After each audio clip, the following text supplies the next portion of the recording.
Saya ikhwan baru mulai kerja dengan hasil pas-pasan untuk kehidupan saya. Saya ingin menikah dengan salah satu tujuannya untuk membuka pintu rezeki. Tapi kakak perempuan saya masih belum setuju karena beliau menganggap finansial saya masih belum cukup. Di samping itu mungkin karena beliau juga belum menikah. Takut saya langkahi. Pertanyaannya, apakah saya boleh menikah tanpa izin keluarga saya? Walau sebenarnya saya juga belum punya calon istri.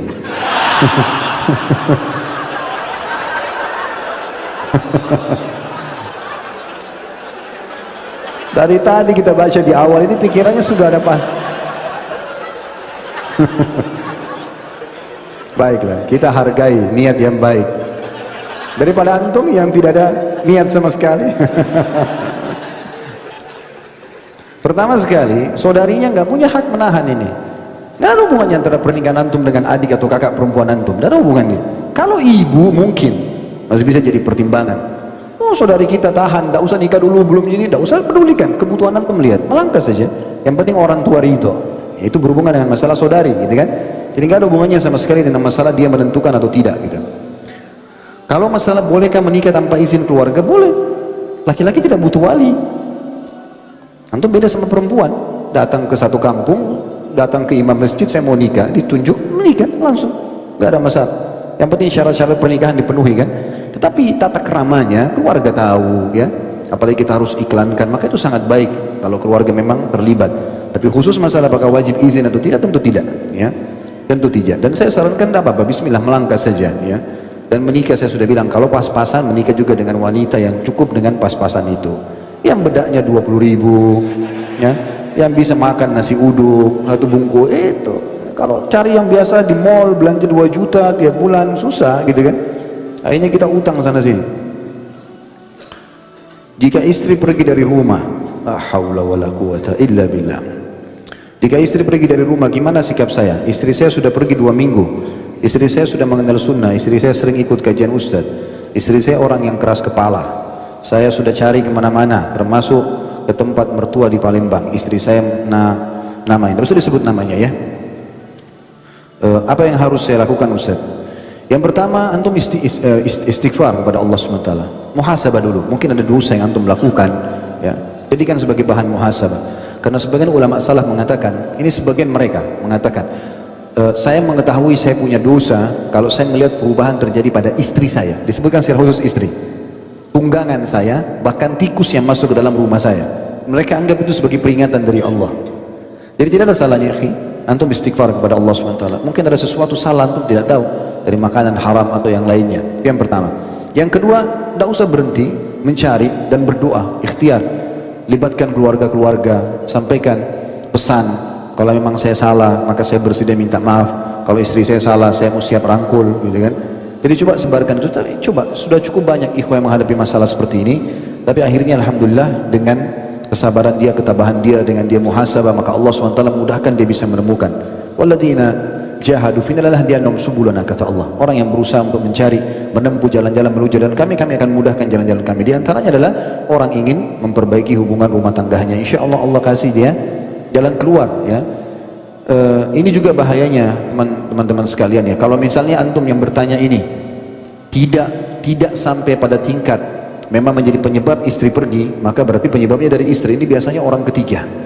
Makanya saya ingatkan hati-hati teman-teman dengan medsos ini ya, dengan Instagram, dengan Facebook ya, alasan ta'aruf ya, pasang foto. Bahkan saya dengar ada kalimat-kalimat yang tidak baik, ini tidak boleh ada.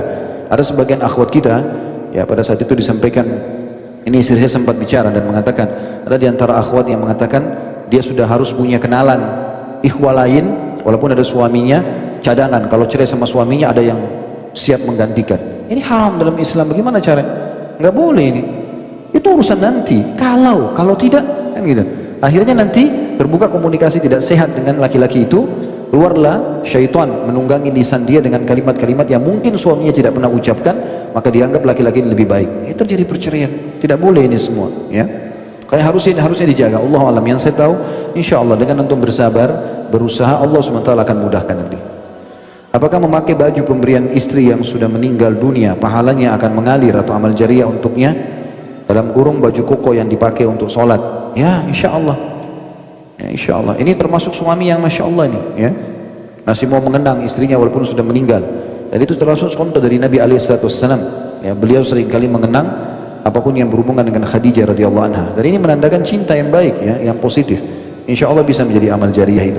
Dan bagi akhwat yang menikah dengan duda atau menghadapi poligami harus siap masalah itu, ya. Tidak boleh ukhti menikah sama seorang duda lalu kemudian merasa cemburu kalau seandainya dia menceritakan tentang kondisi istrinya yang dulu. Nggak ada masalah, dengarkan saja. Bilang, insya Allah bantu saya supaya saya bisa jadi lebih baik, ya.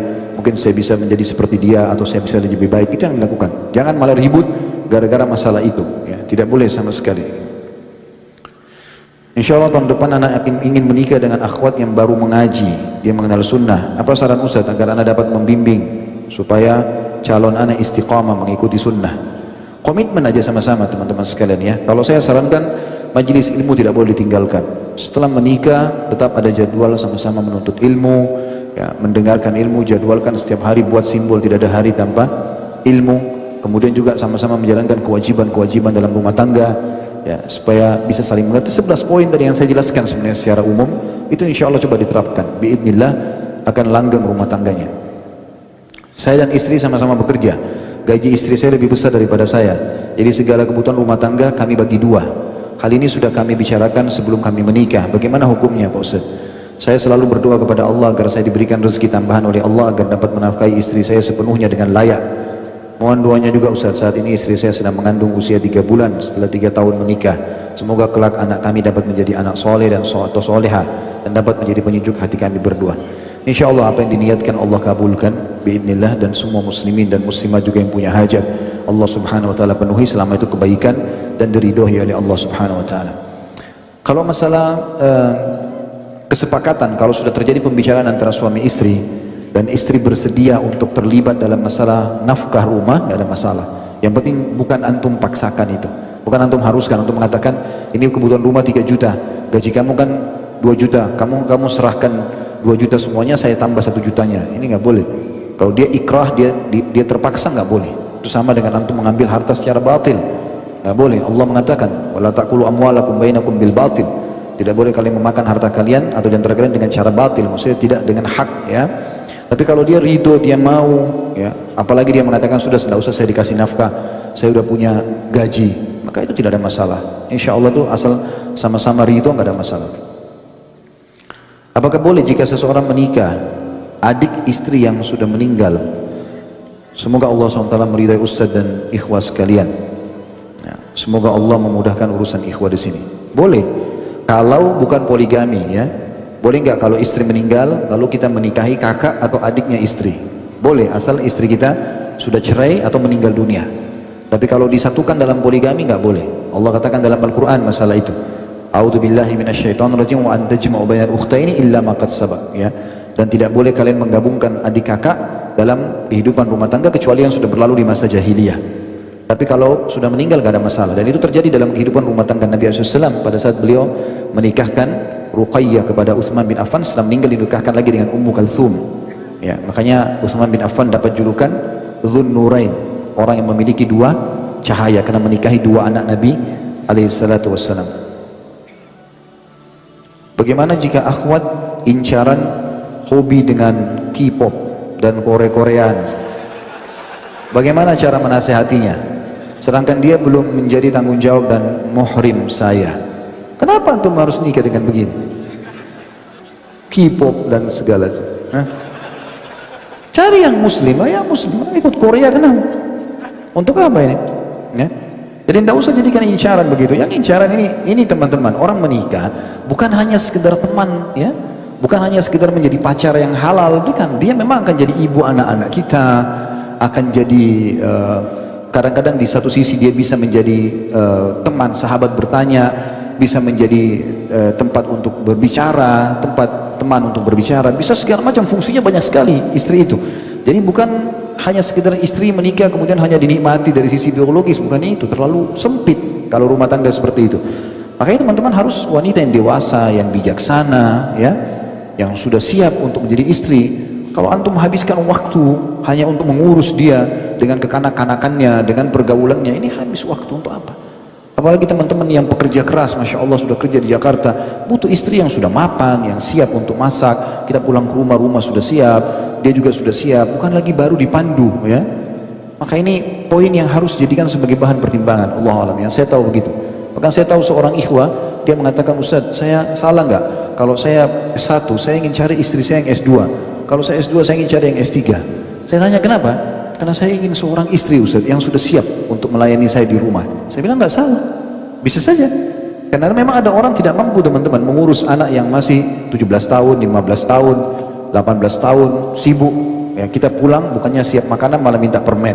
Ya. Malah minta ini dan itu. Akhirnya tidak, rumah berantakan, tidak diurus.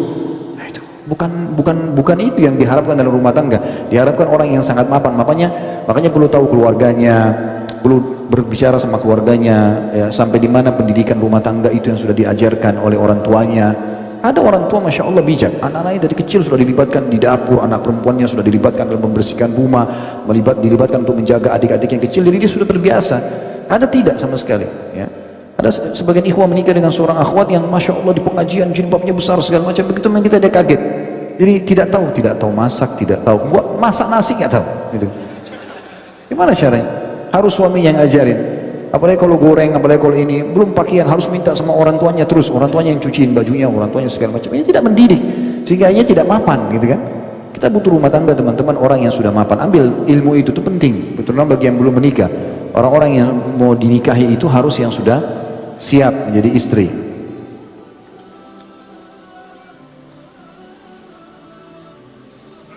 Saya mendapatkan jodoh saya, dua dan ikhtiar sudah saya apa ini? Apakah itu cobaan buat saya? Soalnya saya sudah 27 tahun dan saya punya pekerjaan dan merasa sudah siap. Mungkin maksudnya ini sudah sampai umur 27 tahun, sudah ikhtiar tapi masih belum datang jodoh juga gitu ya. Kalau memang betul-betul ya, artinya dengan kita coba membuka diri, masih belum ada yang melamar, misalnya kalau ini akhwat ya, kemudian memang setiap ada yang melamar terus kemudian gagal lagi, maka bersabar, nggak ada masalah, bersabar saja. Insya Allah Allah SWT akan datangkan yang terbaik. Selama kita benar di jalan Allah SWT tidak ada masalah ya. Ada banyak akhwat yang Masya Allah Allah SWT berikan dia cobaan, nanti umur 30 tahun, 33 tahun, 35 tahun baru dia menikah, tapi diberikan oleh Allah SWT laki-laki yang cocok buat dia. Makanya teman-teman dalam berdoa dianjurkan untuk tidak, tanda kutip di sini, mengatur Allah. Saya pernah ingatkan itu ya, waktu kami tabligh akbar di Makassar itu dengan Dr. Ziyad Abadi hafizahullah, salah satu pakar hadis dari Jordan, pernah datang di Indonesia mengisi daurah buat dai-dai di Malang waktu itu. Kemudian beliau di Makassar, saya kebetulan ada acara tabligh akbar lalu saya terjemahkan beliau. Beliau mengatakan, salah satu yang dikatakan adalah judul tabligh akbar kalau tidak salah, wasiat emas para kaum salaf. Di antaranya dia bilang, saya mau berbagi ikhwan dan akhwat sekalian, saya ini dulu waktu menikah karena semangatnya ingin punya anak yang pejuang, yang jadi dai, yang jadi mujahid, dia bilang, maka saya bilang, ya Allah jangan engkau karuniakan aku anak kecuali laki-laki. Saya selalu bilang begitu. Maka dia bilang, subhanallah, 5 kali istri saya hamil, 5 kali keguguran, dan selama keguguran itu anak saya semua perempuan itu, karena dia minta kepada Allah SWT jangan kasih anak kecuali laki-laki, jadi 5 kali gugur terus, sementara itu anak perempuan yang Allah kasih. Dia bilang, lalu kemudian saya temui guru saya, kebetulan beliau muridnya Syekh Albani rahimahullah, maka dia bilang, saya tanya sama Syekh Albani, Syekh tolong nasihatin saya, doakan saya supaya saya dikasih anak. Maka Syekh mendoakan, semoga Allah karuniakan kau anak yang soleh, laki-laki atau perempuan gitu kan. Padahal Syekh tidak tahu permasalahan dia bilang, tidak tahu kalau istri saya sudah keguguran sampai 5 kali. Maka saya pun berdoa seperti apa yang guru saya berdoa, ya Allah karuniakanlah saya anak yang soleh atau soleha. Maka setelah itu lahirlah anak. Saya kebetulan pernah datang ke Jordan, ke rumah beliau di Amman, diundang makan waktu itu sebelum masuk ke Palestina. Maka pada saat itu makan di rumah dilihatin sama dia, ini Khalid anak-anak saya, anak laki-lakinya ada berapa, 3 orang atau 4 orang, ada anak perempuannya, tapi anak perempuan karena sudah dewasa di dalam. Dia bilang, alhamdulillah saya sekarang punya anak 6 atau 7, anak dia laki-laki dan perempuan ya, selang-seling satu sama yang lain. Dia bilang, setelah saya berdoa begitu, alhamdulillah istri saya hamil, melahirkan normal semuanya, dan sampai sekarang semuanya sehat gitu kan. Artinya teman-teman, minta kepada Allah Subhanahu wa taala secara umum, ya Allah karuniakan saya pasangan yang soleh dan soleha. Terus sebutkan kriterianya, ya Allah saya mau yang tinggi, yang putih, yang begini dari keturunan ini. Jadi kalau belum ada itu tunggu sampai datang gitu kan. Tapi kalau kita serahkan kepada Allah Subhanahu wa taala, nanti Allah tunjukkan kepada kita, insya Allah itu akan lebih mudah ya. Karena kebanyakan juga ini tadi saya bilang, kalau seandainya memang yang bertanya ini sudah ikhtiar dan belum datang, bersabar. Tapi kalau sudah datang dan dasarnya kita banyak menolak, maka ini harus hati-hati. Waktu Nabi SAW melamarkan buat Julaibib, Julaibib ini sahabat Nabi, memang disebutkan cirinya begitu ya, wajahnya agak kurang, fisiknya kecil ya, sampai waktu dia meninggal mati syahid itu diangkat oleh Nabi SAW dengan satu telapak tangan, karena kecilnya sahabat Nabi. Nabi SAW sayang sekali sama Julaibib, sampai beliau mengatakan, Julaibib bagian dari aku bagian dari Julaibib ini, waktu mati syahid. Dan memang betul-betul walaupun badannya kecil tapi imannya kekar. Dia waktu ditemukan di perang Uhud meninggal, itu ada 6 atau 7 orang kafir mati di sekitar dia, dibunuh oleh dia. Yang jelas Nabi SAW datang ke rumah seorang Ansar, terkenal punya anak gadis cantik dan pintar, orangnya punya kelebihan wanita tersebut. Lalu Nabi SAW mengatakan setelah salam, saya punya hajat dengan anak perempuan kalian. Artinya seperti Nabi mau lamar. Tiba-tiba mereka sangat senang mengatakan, kalau untuk anda ya Rasulullah, silahkan. Jadi setiap saat kami bisa menerima lamaran itu. Kata Nabi SAW, bukan buat saya, tapi untuk Julaibib, gitu kan? Maka kata mereka, kalau Julaibib kami pertimbangkan ya Rasulullah, gitu. Karena memang Julaibib dikenal orangnya fisiknya kurang, paras wajahnya kurang, gitu loh. Tapi hikmahnya luar biasa. Ternyata anak perempuan ini orang beriman kepada Allah. Lalu dia kata Nabi SAW, cobalah tanya anak kalian. Maka mereka tanyalah, ditanyakan. Lalu kata perempuan tersebut tiba-tiba membuat kaget orang tuanya, jangan tolak lamaran Nabi SAW untukku. Maka diterimalah lamaran Julaibib, dan akhirnya perempuan itu menceritakan, setelah itu betul Allah memberikan ya taufik dan kemuliaan dengan Julaibib ini. Dan dia mati syahid, pasti dia masuk surga, gitu kan? Begitu juga dengan kasus waktu menikahnya Zainab binti Jahash dengan Zaid bin Harithah, walaupun nanti cerai. Tapi Nabi SAW yang memberikan pilihan, menikahnya Bilal dengan wanita-wanita mulia dari Ansar, itu semua pilihan Nabi SAW. Artinya, kalau telah datang teman-teman, bukan cuma sekedar fisik jadi tolok ukur, tapi minta petunjuk kepada Allah Subhanahu Wa Taala. Mungkin menurut kita tidak baik, tapi menurut Allah Subhanahu Wa Taala baik. Mungkin itu yang terbaik buat kita, gitu kan? Kalau kita tulus menerima hukum Allah Subhanahu Wa Taala, maka Allah akan bisa ubah keadaan-keadaan mungkin di mata orang biasa, tapi di mata kita punya kelebihan. Wa asa an tuhibbu syai'an wa huwa syarrun lakum. Mungkin kalian suka sesuatu tapi itu buruk buat kalian. Wa asa an takrahu syai'an wa huwa khairun lakum. Atau kadang-kadang kalian membenci sesuatu tapi itu lebih baik buat kalian. Wallahu ya'lamu wa antum la ta'lamun. Allah lebih tahu dan kalian tidak tahu masalah itu. Jadi mungkin Allah alam, saran saya untuk penanya seperti itu. Mudah-mudahan bisa difahami masalah ini.